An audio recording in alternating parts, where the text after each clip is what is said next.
Alors là, on va parler de tout ce qui est hormones avant la conception, donc tout ce qui est préconception avant d'avoir un enfant.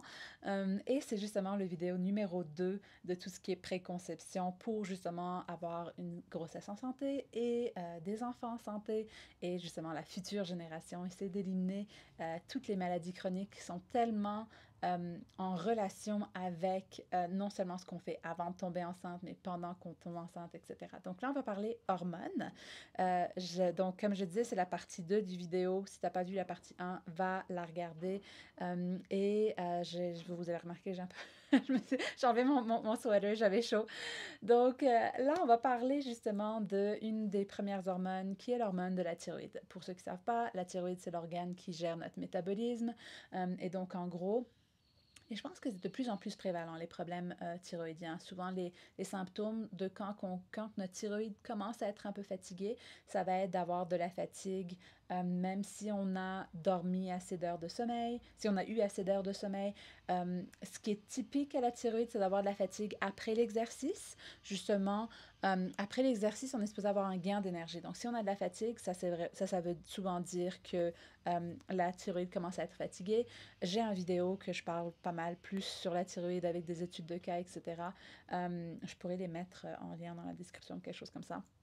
Mais en gros, les autres symptômes, et ça se peut des fois que les gens n'aient pas tous les symptômes, mais les autres symptômes, c'est parce que la thyroïde gère le métabolisme. C'est comme si on va avoir un métabolisme tout d'un coup ralenti, donc on va prendre du poids alors qu'on n'a pas changé grand-chose dans nos habitudes de vie. On va avoir les extrémités froides, une perte de cheveux, des fois même au niveau des sourcils, tout ce qui est cette partie-là, les gens vont la perdre, vont voir qu'ils vont perdre beaucoup de cheveux de ce côté-là. Pas de cheveux, mais de poils, de sourcils. et, donc, euh, et donc, en gros, la thyroïde est hyper importante parce qu'elle gère le métabolisme. Et quand une femme tombe enceinte, elle a une hyper production d'hormones. Si la thyroïde n'est pas en forme, la grossesse va être plus difficile, mais aussi si la thyroïde n'est pas en forme, c'est souvent un peu comme la thyroïde est souvent l'organe le plus sensible au stress. Et donc souvent quand on vit un gros stress ou quoi que ce soit, c'est comme un peu le message à notre corps que, c'est comme si on donne le message à notre corps qu'il y a un danger et que ce n'est pas le temps de tomber enceinte, justement. Quand que l'hormone de stress, c'est vraiment, ou l'hormone d'inflammation, donc si jamais on a beaucoup de problèmes digestifs qui créent justement beaucoup d'inflammation, parce que le système digestif, c'est 60% du corps, donc ça, j'en ai parlé un peu plus dans le vidéo 1, du microbiote, de l'importance du microbiote. Mais en gros, si jamais on a beaucoup d'inflammation, ben souvent ça peut faire que la thyroïde va être affectée, même si au niveau des prises de sang, elle est dans la norme. Justement, dans le vidéo de thyroïde, je donne un peu les valeurs qui sont optimales et que des fois, la thyroïde va être juste un peu plus haute que la valeur optimale, mais pas assez haute pour qu'on soit médicamenté ou quoi que ce soit. Mais ça ne veut pas dire que si elle est pas que si elle est un peu plus haute, qu'elle n'est pas problématique ou pas fatiguée. Et il y a certains nutriments qu'on peut donner à la thyroïde pour que rapidement elle puisse se sentir mieux et mieux fonctionner. Parce que si la thyroïde va moins bien, ça va souvent faire que les femmes vont moins facilement tomber enceintes. Et parce qu'on vit tellement de stress de nos jours, c'est quelque chose de plus en plus prévalent. Donc ça, c'est la première hormone. La deuxième, c'est tout ce qui est déséquilibre d'estrogène. C'est sûr qu'on entend de plus en plus parler des disrupteurs hormonaux, comme par exemple tout ce qui est PVA dans l'eau, tout ce qui est aussi les plastiques qu'on réchauffe, etc. Quand je parlais de l'eau tout à l'heure, c'était les bouteilles en plastique, etc. Donc, c'est ce qu'on appelle un peu des xénoestrogènes. C'est des estrogènes qui ne sont pas produits par le corps. En fait, c'est pas des estrogènes. C'est comme le BPA, par exemple, c'est une molécule qui ressemble à de l'estrogène, mais qui viennent de l'extérieur. Donc, c'est pour ça qu'on appelle ça xéno. Endo, c'est ce que nous, on produit comme hormone. Xéno, c'est de l'extérieur. Donc, xénoestrogène. Et en gros, donc ça aussi, ça peut avoir un impact. Donc, est-ce que tu mets non seulement tout ce que tu bois ou ce que tu manges, mais aussi tout ce que tu mets sur ta peau, maquillage, crème, etc. C'est toutes des choses que on parle non seulement dans Vitalité pour moi, que je donne plusieurs outils pour ça. Pour l'eau aussi, on parle de comment avoir la qualité d'eau. Et Quoi d'autre? Je pense aussi, ben, c'est sûr que dans la méthode PASS, dans le programme clinique, on parle de tout ça en détail.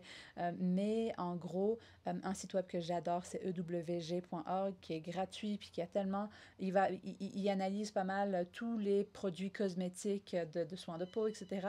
Puis il va dire si jamais il y a certains additifs qui sont des disrupteurs hormonaux. Et donc, ça, j'adore cet outil qui est gratuit. Puis, donc, à chaque fois qu'on fait des festivals, quoi que ce soit, et qu'on veut redonner à une fondation, c'est souvent ewg.org. Très ewg.org. Très facile.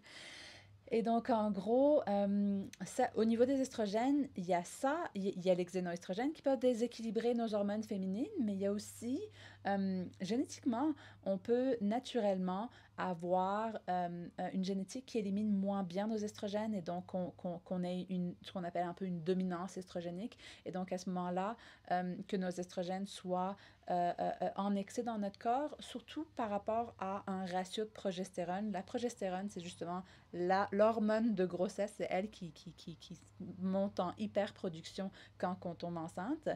Et souvent, en fait, la progestérone, si on est trop stressé, elle va être utilisée pour produire l'hormone de stress. Et donc, à ce moment-là, la progestérone, qui est un peu l'hormone qui calme le système, qui dit que tout va bien, qui permet d'avoir un bon rythme du système digestif, une bonne mémoire, une bonne concentration, etc., ben, quand elle est trop basse, même tout ce qui est peau, cheveux aussi, c'est relié à la progestérone, plein de choses.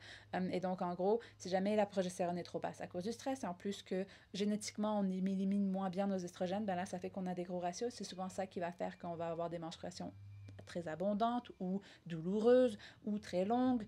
Souvent, justement, c'est très drôle parce que à chaque fois que, des fois, je pose ces questions à des femmes et elles me disent non, non, mes menstruations sont normales. Puis après, quand je demande vraiment combien de temps qu'elles durent, puis elles me disent 4-5 jours. 4-5 jours, en fait, même moi, moi, j'étais quelqu'un qui avait des menstruations hyper abondantes que souvent, je tâchais des matelas. C'était comme, il fallait que je me réveille pendant la nuit parce que c'était tellement abondant. Et j'ai eu ça vraiment jusqu'à ce que je découvre la médecine fonctionnelle. Et donc, en gros, j'avais non seulement les menstruations très abondantes, très douloureuses, les migraines avec ça, et en plus, ça durait 7 jours. C'était vraiment l'horreur à chaque mois, une semaine, où j'étais vraiment, c'était vraiment horrible. Et quand j'ai découvert que c'était relié à trop d'estrogènes, il y a certains nutriments qu'on peut prendre. Je sais que dans Vitalité pour moi, j'en parle et qu'on a vraiment des super bons commentaires de nos membres parce que c'est quand même simple. Un des produits qui est quand même très sécuritaire, même si jamais, par exemple, des fois, les problèmes hormonaux peuvent être liés au système digestif. Donc, c'est pour ça que moi, j'aime beaucoup la méthode PASS où on fait les choses dans un ordre spécifique. Mais un produit qui est quand même assez facile s'appelle Estrofactors. Je pourrais mettre le lien dans la description. On a une boutique en ligne ou des produits de bonne qualité, parce que tout ce qui est produit naturel, c'est vraiment pas évident à trouver de la qualité. Mais donc, Estrofactors, lui, c'est pas mal les vitamines B et d'autres nutriments pour s'assurer qu'on puisse bien éliminer cet excès d'estrogène quand que génétiquement euh, on a de la difficulté parce que c'est souvent ça qui fait qu'on va avoir des problèmes, même des fois des menstruations irrégulières ou des fois des kystes ou des fois de l'endométriose. Donc, c'est pas évident tout ça et on peut souffrir beaucoup pendant des années alors que ça peut être très simple. Moi, la première fois que j'ai pris ça, j'en revenais pas. Mes menstruations duraient 2 jours. J'ai presque rien ressenti. Là, j'étais comme waouh! Puis c'était drôle parce que ça a duré 2 jours. Euh, euh, et j'avais presque, tu sais, c'était pas rien comparable à avant, mais j'avais quand même un peu quelques crampes, mais une journée puis c'est fini. Donc c'était extraordinaire. Mais pendant mon protocole prénatal, que j'ai expliqué dans le premier vidéo rapidement, c'est vrai que j'avais aussi fait un protocole hormonal, parce que moi, je le sais que j'ai vraiment la génétique. Et dans Vitalité pour moi, je prends plus de temps à expliquer tout ça et comment prendre le produit.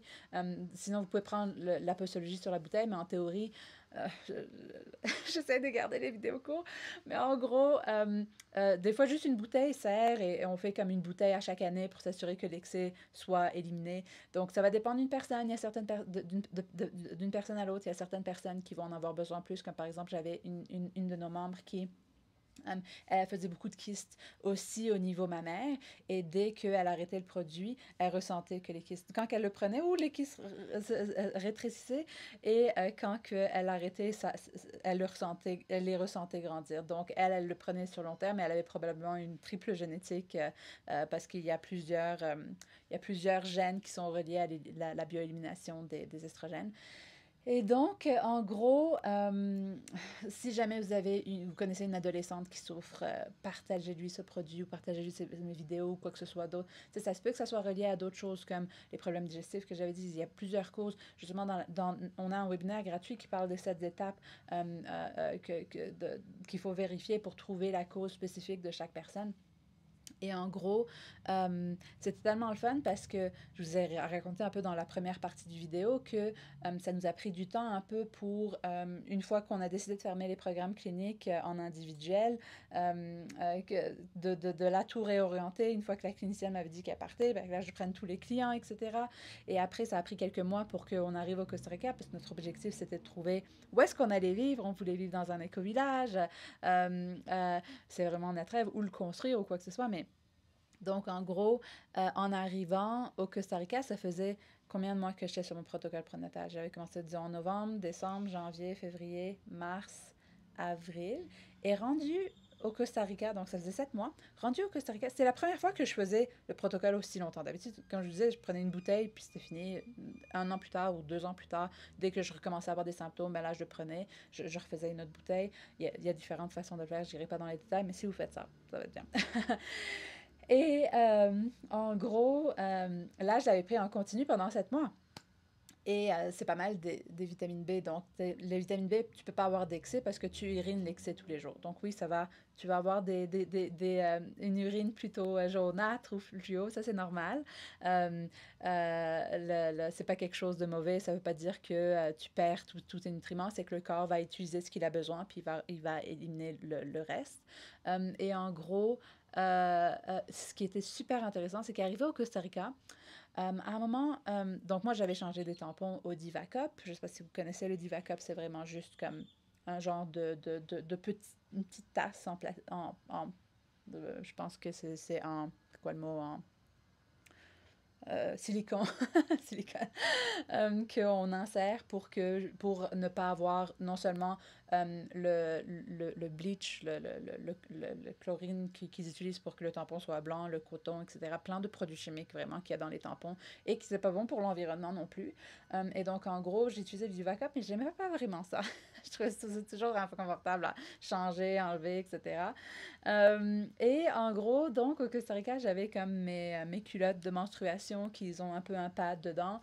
Donc, ça aussi, c'est plus écologique que des pads, disons. Et donc, en gros, là, j'avais décidé juste de ne pas mettre de Divacup. Et ça m'a tellement surpris combien, finalement, j'avais presque pas besoin de Divacup. J'avais comme un très petit flux après 7 mois. Là, non seulement j'avais comme vraiment presque aucune crampe, genre presque rien, là. Même si j'en avais, je les ressentais à peine. Donc là, j'ai waouh, finalement, moi, ce que je pensais qui était normal, 2 jours, un peu de flux la première journée, un peu de crampe, c'est normal. Quand que je l'ai fait, le protocole à mon âge pendant plus longtemps, j'ai fait non, on n'est pas supposé rien sentir finalement. Donc, c'était tellement magnifique de voir que, OK, ça peut être encore plus simple que ça. Et, euh, et donc, si jamais tu penses que tu as des menstruations normales, mais qui durent 4 jours, ben, ça se peut que tu aies ce petit déséquilibre d'hormones. Et pourquoi pas le rééquilibrer avant de tomber enceinte pour pouvoir avoir le plus de facilité une fois que tu tombes enceinte.